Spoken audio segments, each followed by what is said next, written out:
ไม่สูงขนาดมุนเอาคาเดียนพี่น้องเขามาเลยตัว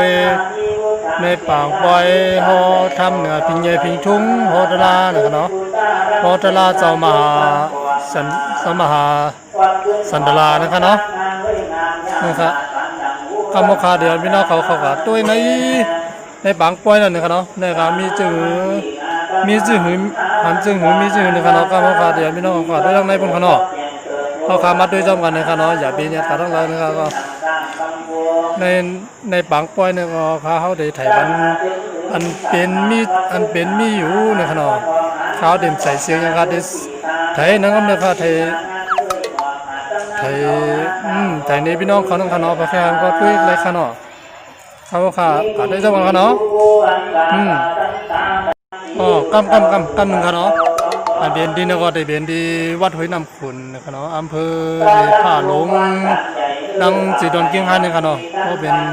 ภาษาไทยก็วัดห้วยน้ำขุนอำเภอมีท่าหลงจังหวัดเชียงรายนะครับเนาะจังหวัดเชียงรายนะครับเนาะนะครับพี่น้องเขาก็ได้นำว่าดังคางจ้องมันเลยนำหนักกันเนาะกำมะขากะด้วยจำกันกันเนาะอย่าเบ้เนี่ยครับนะครับเนาะอันได้ยินเสียงอยู่ย่ำหมดเดี๋ยวเนี่ยก็ได้เป็นเปิ้นอันเป็นห่อทำนั่นกันเนาะห่อเสียงว่าติดทำนั่นกันเนาะติดทำมหาราชมหาลาอย่างนั้นครับว่ามอนั่นกันเนาะเพราะว่ามีดีพิษกับป้องกันเนาะก็ฝ่ายใต้ก็ดีว่าพอทำพอตลาเจ้ามหาศิลป์มหาสันตลาเนี่ยนะครับเจ้ามหาวีสันตลาเนาะพอตลาทำเจ้ามหาวีสันตลานะครับเนาะนะครับคำว่าขาดเดี๋ยวพี่น้องเขาก็ด้วยในป่วยคนเขาเนาะพี่น้องเขาอันมาหลุมมัดด้านเอาน้ำนะครับเนาะนี่ครับเขาขาดด้วยจังหวัดเขาเนาะล้างกาบยันทางสวงตึงเป่าเด็กร้องกาปีน้องว่าเนรามาจันที่หาเบาใจเนเต่าร้องให้อยู่ถึงขึ้นตุ้งน้ำเยืนปล่อยเต่าดินตาดาวเนื้อดินเสียงแม่ยินนี่ก็หาเบาใจยังอยู่ให้ชู้ขึ้นบันเนเคยหันเมื่อราจังไฟป่าหรือยังสั่งไว้ว่าปันมาเนื้อเนปันมาถึงเวลาว่าน้ำนอนทั้งสองเต่าได้เบาไหลเข้าป่าคุมบ้านสองห้องคานก็ให้ไปเข้าหวงเบาใดเนียนเสียงไก่มากันนาตาเลเวสันตาโรพีเมียนว่าพยาเวสันตาราเจ้าวันก่อนส่งเต่าสองสีตามต่างนางราชามันที่มีมิงสาวกิ่งเกืองตายไปเศร้าทั้งตรองตอนอยู่ใดนี้นั่นใดก็ร้องทำไมตายสยอมไปเมียนว่าพยาสีสันใจตอนก่อเรนางเต่าหนอบุษาทีดวงทรงมีผ้าเผาก็สยอมเต่าเรียวนอนไปสีหน้าในวักหมื่นหน้าเบาชื่นสักควันอันเจ้าตอนตุ้งมาเขาความห่างไปย่อมตายเม่นว่าคนทั้งหลายคุ้มอื่นเขาให้อื่นไปมาทำมานาทีนั้นไปย่อมเต่าหันตั้งสันเหมือนดังกำลังรวมมันเสียมสวดมาปั้นย้อนดังไรควันไฟไปอ่อนน้อมเต้าความตั้งบนหันเล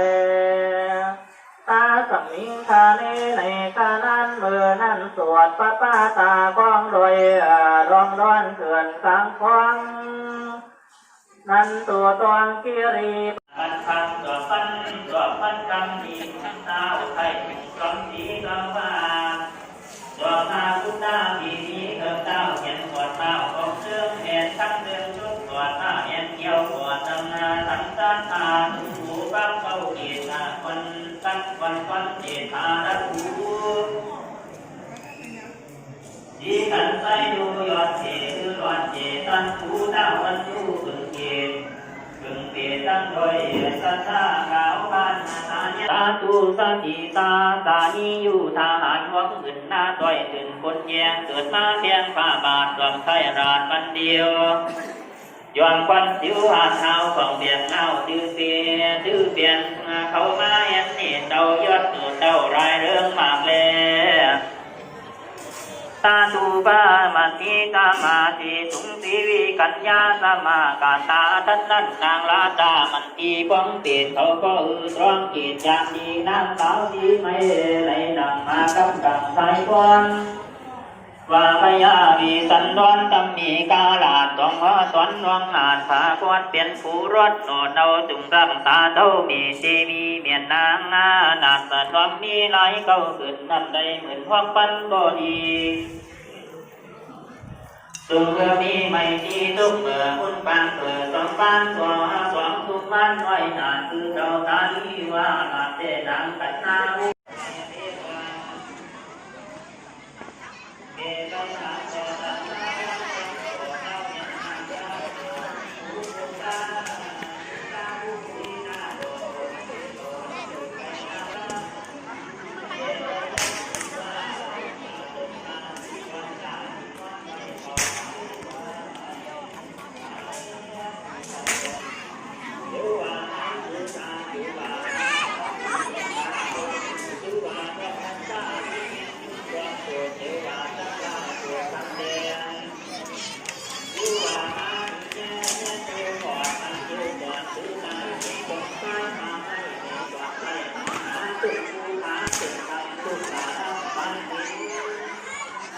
สุขยันยินยอมต่างไปยิ้วผ่านทางไปข้างหน้าให้เราใส่ทุกเขาไม่นายังสุขหาอันตาเปิดทุกจันหัวผู้ดอย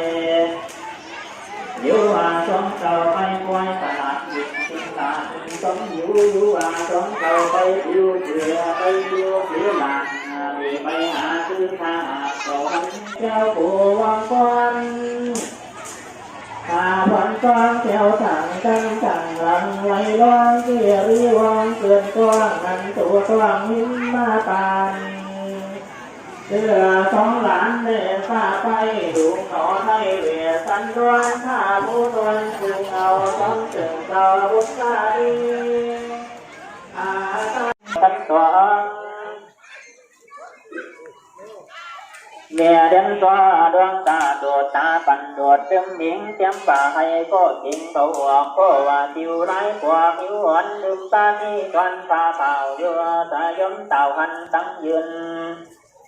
เนื้อแผ่นพื้นควรป้ายก็คือเต่าหันไรโดดเอามาทำท่าหน้าต้องเดาปองนาเป่าต้องลืมตาที่ตอนมุนหญิงย่าน้อยหนึ่งสิ่งขึ้นมาไว้บรรดาทางเก่าโกดเอาเก่ากำมีว่าสวงที่ลูกยาวที่ตานเดียวเกี่ยพานขอเมสิ่งย่อลือไว้วันอยู่ใดต้องโอ้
การกาบยันทางสวงคุ้มเป่าเด็กร้องกาปีน้องว่าเนรามาเนรามาจันที่หาเบาใดเนเต่าร้องให้อยู่ถึงขึ้นตุ้งน้ำเยืนปล่อยเต่าดินดาดาวเนื้อดินเสียงแม่ยินนี่ก็หาเบาใดยังอยู่ให้สู้ขึ้นบันเนเคยหันเมื่อราจังไปป่าหรือยังสั่งไว้ว่าปันมาเนื้อเนปันมาถึงเวลาดากันสามตาเมฆฟ้ากำดูตั้งกาเป็นดังเสียงหัวหูเดียวเดียวเป็นดังเสียงดุเดียวเมตากันบางกาเป็นดังจังหันตาอีตายายอมดีน้องจองตุ้งไอ้การนั้นสื่อการสมตานเท่าจงมีใส่บ้านขึ้นต่อดูเงี้ยวห่อใส่บุญคือเป็นคุณพ่อแม่ปันเท่าเกี่ยถึงทุกวันจากทุกเอ้ตัวคนเจ้าตัวทานีเม่นาตาตาดูลาเจ้าดูรักเกี่ยโกเจ้าถึงไปนาโรยินดีการเป็นที่ไว้หน้าไว้เจ้าอย่าเอาตาไม่เป็นเรื่องเจ้าอย่าเอาเรื่องดาวเปลี่ยนไม่ในเจ้าอย่าได้หนุ่มข้าปลูกไม่คือแสงเจ้าอย่าหนุ่มนั้นคือไล่เลี้ยงแม่นตาเจ้าอย่า